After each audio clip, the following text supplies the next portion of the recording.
2022, I read 24 books, and these are them. Hi, and welcome back. My goal for 2022 was to read 7 books. I feel great about my 24 books because this year I finally rediscovered the pleasure of reading. Let's go through it. Also, I am not able to summarize what the book is about. If you want to follow me on Goodreads, follow me. I don't know, I'm gonna put like the name here. The first book that I read this year, Normal People. This book is wow. Sally Rooney, thank you. I wanted to read this book in 2021, but didn't manage to. I love it. I loved it. It's definitely one of my favorite books of all time. It's a love story, but it's not a love story. And it's more of a soulmate energy and growing up, being in your 20s, university, and there's so much. There's the class differences, there's the pressure of succeeding in school. It's just amazing. I swear I love it. The second book that I read is 1984 by George Orwell. I am still shocked by this book because it's basically a kind of futuristic book. It's basically the story of a society, of a world divided into 3 kind of big unions. And there's a war, but no one knows if this war is real or if it's just an invention of the government. It's kind of a big brother. You are constantly watched and observed, and it's the story of Winston. Works for the government, and he slowly starts to question the government itself and the work that the government does. The last few chapters were extremely confusing. They felt like a fever dream, but yeah, I really liked it. Next one is Exciting Times. It's the story about this girl who lives in Japan. She moved from Ireland and she's teaching English to kids. It's about love, it's about money, it's about self-discovery. Next, I read Norwegian Wood. I'm still trying to recover from this book. It talks about mental health, it talks about love, it talks about college. Again, one of my favorite books that I've read this year and probably one of my favorite books ever. Then I read my first comic book. It's actually not a comic book, it's a collection. It's Daredevil. I loved the design, the illustrations. They are beautiful. I'm just gonna open like one page. Like, are you kidding me? It's beautiful. And I love Daredevil. Next, Moon Knight, the TV show came out, and there was like a free download for the first ever appearance of Moon Knight in the Marvel comics, and therefore I read it, of course, and it was Werewolf by Night.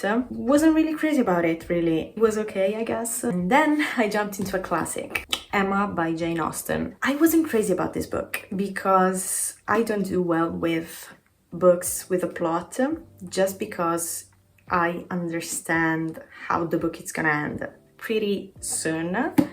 That's what happened with Emma. Like, I knew that she was gonna marry the person that she ended up marrying. The first like 100 pages were interesting because you were kind of learning and getting to know the characters, and the last 100 pages were great because finally she understood that she was in love with that person. But the pages in between, I literally read those just because I felt like I wanted to see if I was right. And I don't know, I don't do well with classics either. So then I read all the Heartstoppers books. I literally read 1 book per day. They were extremely cute. The first one was actually my favorite. They're great. They're extremely cute. They're very heartwarming. Then I actually reread 2 of my favorite books from when I was like 14. So I read Looking for Alaska and The Perks of Being a Wallflower. This book, it's something else. It's the story of Charlie. He recently lost his best friend and he just struggles with a lot. He starts high school, he has no friends. In high school, he meets Patrick and Sam. He talks about mental health, he talks about friendship, he talks about love. I just love it. And the movie also, it's beautiful. It's one of, again, my favorite book and one of my favorite movies. There's a page where there's a playlist, the playlist that Charlie made for Sam.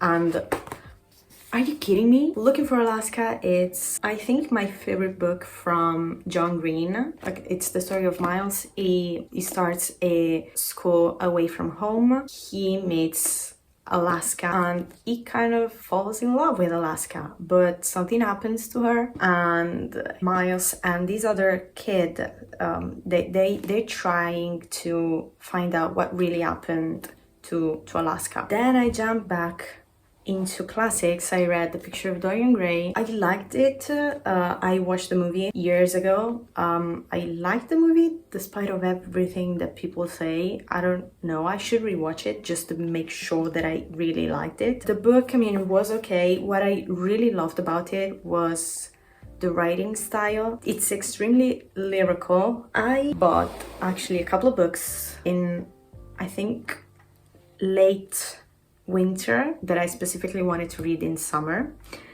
The first one is Call Me By Your Name. This book was an emotional roller coaster. I tapped so many pages and underlined so many lines. It was beautiful, it was great. It was actually the perfect summer read. I loved reading this book under the sun at the beach. It was just such a vibe. Call Me By Your Name is the story of Elio and Oliver. Elio is the son of this kind of professor that every summer hosts a student from America. This student that year was Oliver. It's a love story, but it's heartbreaking. It's beautiful, really. The next book, it's Small Pleasures. I saw a couple of reviews of this book before buying it, and the two people that I trust, like blindly trust, Jack Edwards and Coco Day, they both said it's great, it was great, and then the last chapter happened and I was like, what does it mean? After reading it, I was like, why is the last chapter there? It's not really a mystery, but it has that pinch of mystery. This book, it's about Jean Sweeney.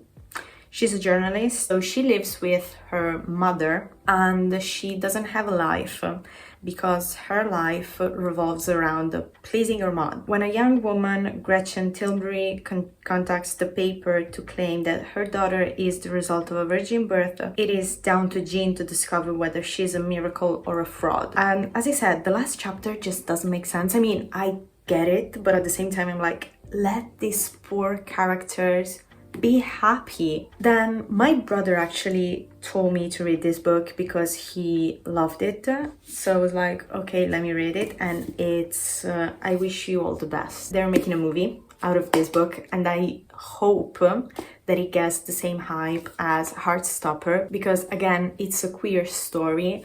The main character is Ben. He's a non-binary person. It's the story of not being accepted by his parents, running away and basically starting a new life. Ben meets this boy, Nathan, and they develop a beautiful friendship. It's definitely about mainly self-acceptance and understanding that you don't own anything to anyone. A Little Life. A Little Life. This book destroyed me in the best way possible. I waited a whole year to buy this book because I knew that I couldn't read it while I was in university. So the day I had my last exam in university, I had like a couple of hours before my train back home. So I went to the bookstore and I bought it. I shredded tears while reading this book. It's the story of 4 friends, but we mainly focus on Jude's story, and he has a terrible life. Oh my god. And it's about friendship, it's about love, it's about growing out of your past. It's heartbreaking because it's like 1100 pages, and you start to care so much about this character, and then something happens and you're just standing there like, why? Then I read another classic, The Great Gatsby. First off, I was shook. How is it? I don't know why, but maybe because the movie is like 2 hours long. I was like, okay, the book has to be at least 200 pages. It's like 170 pages. I was like, what? But again, I like this book. I knew the story already, but it's quick than the book that I bought in Paris. I loved it. This is again one of my favorite book of the year. The Firekeeper's Daughter is the story of Donis. There's romance, there's tradition, there's natives traditions. I devoured this book. Then I read this little silly book. It's a Sherlock Holmes book.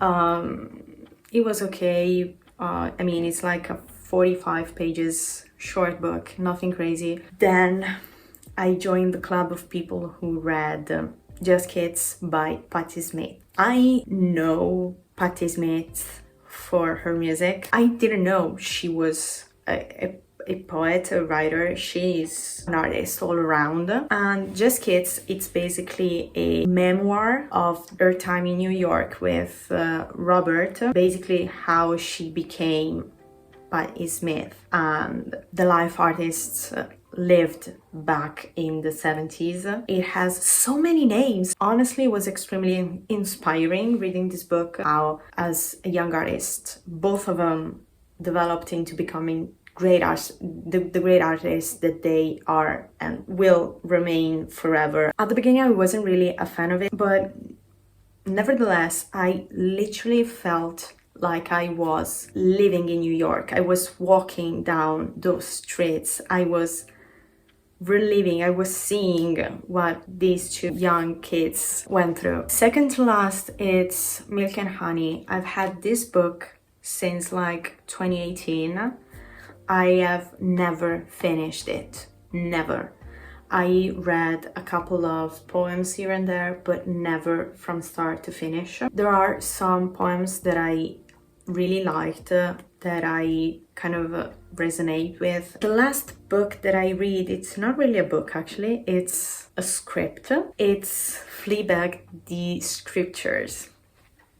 It's basically the scripts from season 1 and season 2 of Fleabag, the TV show, written by the one and only Phoebe Waller-Bridge. It's amazing, it's beautiful, it's funny. Honestly, I watched Fleabag 2 times, but reading the actual lines, I feel like they hit a bit different. So yeah, these are all the books that I've read this year. These are the books. Thank you for watching. Give a like, subscribe if you want. Hope you enjoyed, and I'll see you extremely soon, and hope this video made you wanted to read some of these books. Thanks for watching. See you. Bye.